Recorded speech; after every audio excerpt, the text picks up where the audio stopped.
এই দেখ কি লাগাইছি খাওয়ার জন্য, ঠান্ডার জন্য না।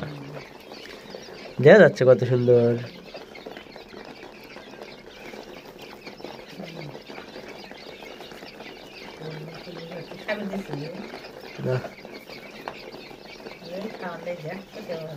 বড় হয়ে গেছে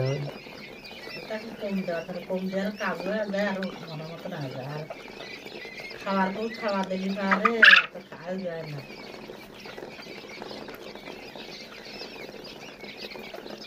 আজ কদিন 12 দিন লাগবে, গরমের দিন হলে আরো বড় হয়ে যাবে। মনে নিব তো 20-30 যায়, একটা মরে গেছে, কত কত বাচ্চা রোদ উঠে আবার মুরগি। মোট কয়টা আছে? কয়টা দিছে? 6টা, তাহলে 5টা। তাহলে কে আবার হারবো না? বেশি ভালো খাওয়া খেয়েছে দিন না, তুমি সবাই